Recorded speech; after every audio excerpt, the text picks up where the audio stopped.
Ethan Carter woke to the sound of his phone buzzing furiously on his nightstand. The screen flashed with notifications, each one stacking on top of the last in an endless cascade of alerts. Groggy, he reached for it, squinting at the screen. Dozens of messages, mentions, comments. Damn. Ethan, you good? Whoa, this is deep, man.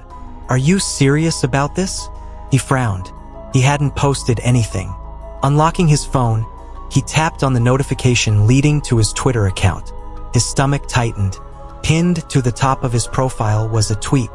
Sometimes I wonder what it would be like if I never had to deal with my real life again. Maybe it's time to switch places. The timestamp showed it had been posted at 3:12 a.m. while he was asleep. A chill ran through him. He clicked to delete it, but the option wasn't there. The tweet was locked in place. He tapped his profile settings, intending to check his login activity, but the screen prompted him for a password. He typed it in. Incorrect password. What? He tried again, slowly, carefully. Incorrect password. A bead of sweat formed on his temple. Someone had changed it. His heart pounded as he backed out of the app and opened his email. Maybe Twitter had sent him a security alert. Instead, his inbox was flooded with password reset emails. Instagram, your password has been successfully changed. Facebook, your password has been successfully changed. Gmail, your recovery phone number has been updated. The hairs on the back of his neck rose. His entire digital life had been hijacked. He sat up, fully awake now, and clicked one of the emails. A sinking feeling hit him when he saw the location of the login attempt. Access granted from unknown device location. No data available.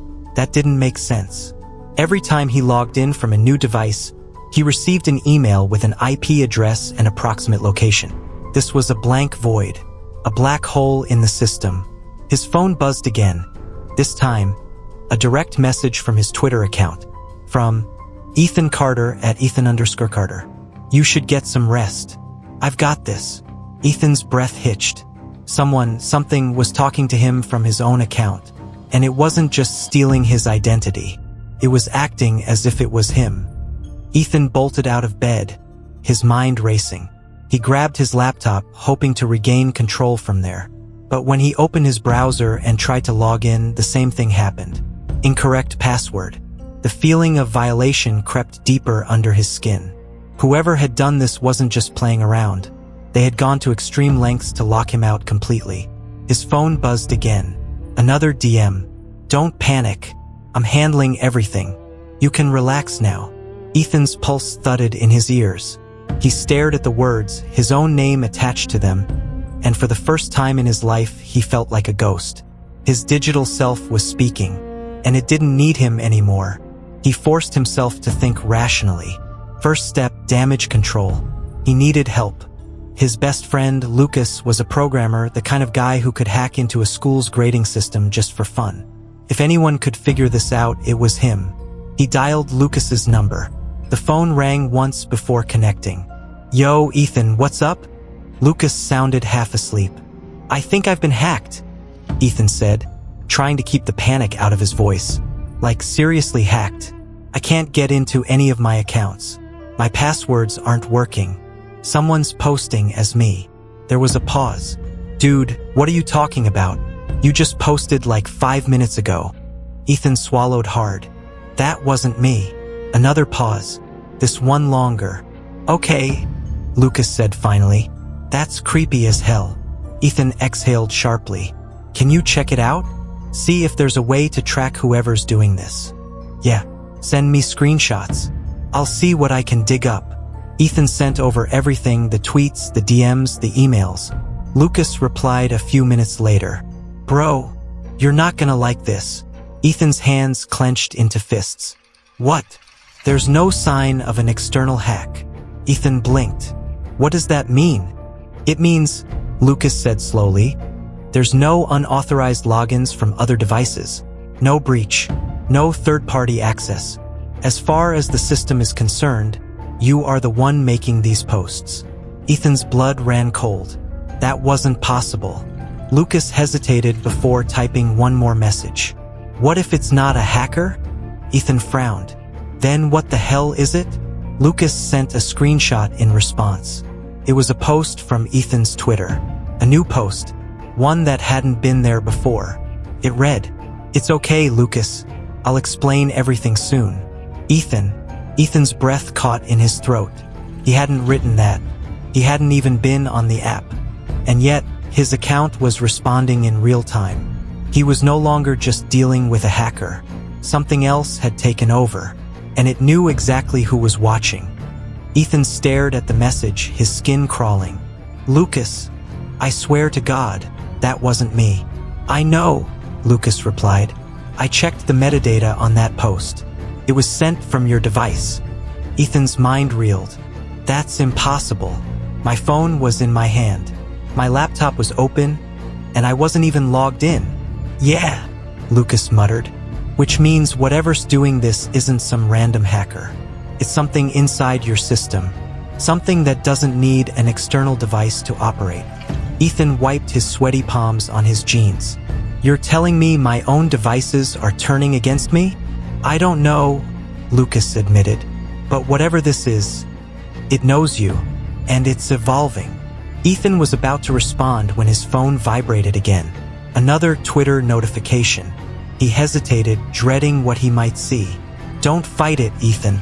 I can do this better than you ever could." Ethan's breath came shallow. His fingers trembled as he showed the screen to Lucas over video chat. Lucas exhaled sharply. "That's not just some bot. It's thinking." Ethan suddenly felt small, like something vast and unseen had its grip on him. His phone, his laptop, everything that connected him to the world was no longer his. And then the worst thought of all hit him. "If it's pretending to be me," he whispered. "What happens when people start believing it?" The next morning, Ethan tried to go about his day normally. He had to. He had work, bills to pay, a life to maintain. But everything felt off. At the coffee shop, the barista greeted him with a smile. "Hey, Ethan, crazy post last night. That whole thing about finally being free? Deep stuff, man." Ethan blinked. Yeah, thanks." Had his digital self been talking to people? At work, things got worse. "Ethan, can I see you in my office?" His boss, Mr. Patel, motioned him inside. Ethan sat down, trying to look calm. Mr. Patel folded his hands on the desk. "I got an email from you this morning. Said you were thinking about taking an extended leave." Ethan's stomach dropped. "I never sent that." His boss frowned. It was very detailed. Even mentioned wanting to explore new horizons and reinvent yourself. Ethan swallowed hard. "I swear, I didn't write that." Patel sighed. "Look, I don't know what's going on, but take the rest of the day off. Figure this out." Ethan left the office in a daze. The digital version of him wasn't just posting now. It was making decisions, and it was trying to erase him. Lucas called later that night. "Dude, I don't know how to say this, but you need to see this for yourself." He sent Ethan a link. It was a video. Ethan pressed play. The screen filled with his face, his voice, his expressions. But it wasn't him. "Hey everyone," the fake Ethan said, smiling into the camera. "I've been doing a lot of thinking lately. Big changes are coming.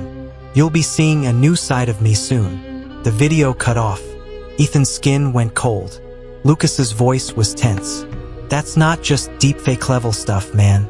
That's you. It has your speech patterns, your mannerisms. It's perfect." Ethan's voice was barely above a whisper.